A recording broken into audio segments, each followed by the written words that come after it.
د امام متابعت ضرور ده. مقارنت په تعقیب کې مخکې خبره کړې وه چې د امام سره به متصل جیو جګیږي، دا بهتر ده که لږ شاته.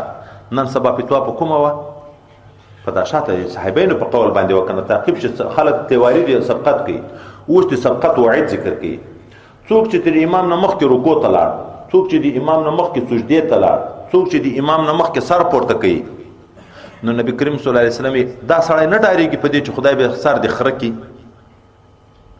اوس دا خبره په حقیقت ته که په مجاز، څوک په مجاز د کنایه ده د بلادت و بیعقلي نه خدای به عقل سلب کړي. په بیعقلي کې دا خر ډېر مشهوره ده، نو داسې بې عقل کمزوري شي لکه د خره. او څوک چې نه چې په حقیقت حمل شوي چې استبعاد نشته. ولې تاریخي پس منظر چې سړی وګوري، بعضې بدبختانو په صحابو پسې بدبیلې دي، خدای سر د خره ګرځولی.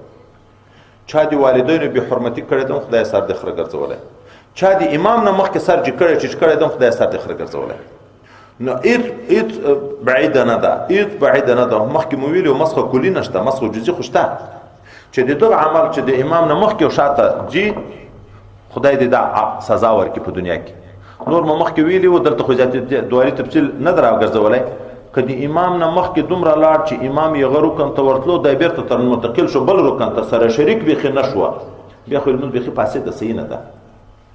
خو که سره شریک شو، دی مخکې لاړ سجدې ته، امام بیا پسې ورورسېدو، په یوه تسبیح په انداز دواړه سره شریک شو په سجده کې، لمونځ جایز ده، خو د عمل مکروه تحریمي ده چې دی کوي.